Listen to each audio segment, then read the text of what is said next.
Syria में अब ऐसा लग रहा है कि रूस की सेना और इजराइल की सेना में सीधी जंग छिड़ सकती है, क्योंकि जैसे ही असद सरकार सीरिया में गिरी, वैसे ही नेतन्याहू ने इजरायली फौज को सीरिया के भीतर तमाम सैन्य अड्डों पर हमला करने की खुली छूट दे दी थी। और हुआ भी कुछ ऐसा ही। आईडीएफ ने पिछले 48 घंटों में पूरे सीरिया में 350 से ज्यादा हवाई हमले किए हैं। आईडीएफ ने इन हमलों में सीरियन आर्मी के ज्यादातर गोला बारूद, हथियार और सैन्य अड्डों को तबाह कर दिया है। लेकिन सवाल ये उठता है कि आखिर इन हमलों की वजह से सीरिया में पुतिन और नेतन्याहू की सेना आमने सामने कैसे आ सकती है। इस सवाल का जवाब जानने के लिए आपको पहले सीरिया के तटवर्तीय प्रांत लताकिया के बारे में जानना होगा, क्योंकि लताकिया पुतिन की एक ऐसी दुखती रग है जिस पर इजराइल ने हाथ रख दिया है। दरअसल सीरिया का लताकिया प्रांत रूस के राष्ट्रपति पुतिन के लिए नाक का सवाल बन गया है। वो इसलिए क्योंकि लताकिया में रूस का खमीमिम एयरबेस है, वहीं टार्टस प्रांत में रूस का टार्टस नौसैनिक अड्डा है। और ये दोनों ही सैन्य अड्डे रूस को भूमध्य सागर इलाके से पूरे अफ्रीका तक कंट्रोल रखने में मदद करते हैं। लताकिया प्रांत मिडिल ईस्ट में रूस का एक तरह से लॉन्चिंग पैड है।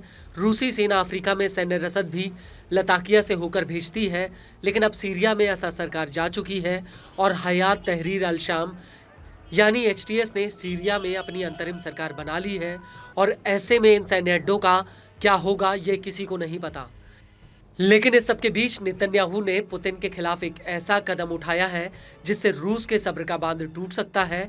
दरअसल न्यूज एजेंसी रॉयटर्स का कहना है कि इजरायली एयरफोर्स ने लताकिया के बंदरगाह को हवाई हमलों में तबाह कर दिया है। पिछले 48 घंटों में आईडीएफ के लड़ाकू जहाजों ने यहां पर anti aircraft batteries, military airfield, हथियार बनाने वाले कारखानों, कॉम्बैक्ट एयरक्राफ्ट और मिसाइलों को नष्ट कर दिया है।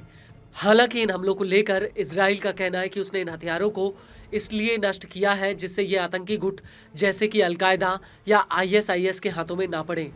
रॉयटर्स ने लताकिया का एक ड्रोन वीडियो भी रिलीज किया है जिसमें यह साफ दिख रहा है कि लताकिया में आईडीएफ ने क्या तबाही मचाई है, उसका नज़ारा साफ दिख रहा है।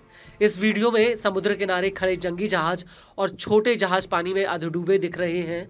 बंदरगाह पर बना इंफ्रास्ट्रक्चर पूरी तरह से बर्बाद हो चुका है। वहीं सीरिया के वॉर मॉनिटर का कहना है कि इजराइल ने लताकिया और टार्टस प्रांत में सैन्य ठिकानों पर हमले किए हैं।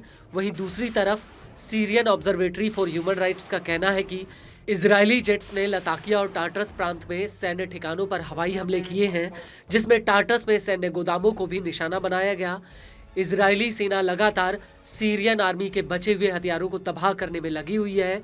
वहीं अमेरिकी news agency the New York times का कहना है कि आईडीएफ ने दमिश्क, होम्स, टार्टस, लताकिया और पलमायरा प्रांतों पर हवाई हमले किए हैं। हालांकि अभी तक ये साफ नहीं हुआ है कि आईडीएफ ने रूस के सैन्य अड्डों को भी निशाना बनाया है या नहीं।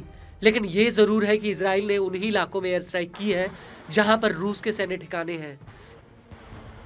सीरिया को लेकर संयुक्त राष्ट्र में रूस के पूर्व राजनयिक बोरिस बोंदारेव ने द मॉस्को टाइम्स को बताया कि साल 2014 से ही पुतिन ने सीरिया को सऊदी अरब, कतर, ईरान, मिस्र, इजराइल और कुछ तटस्थ पश्चिमी देशों और अमेरिका को अपने पक्ष में करने के लिए इसका एक मंच के रूप में इस्तेमाल किया है।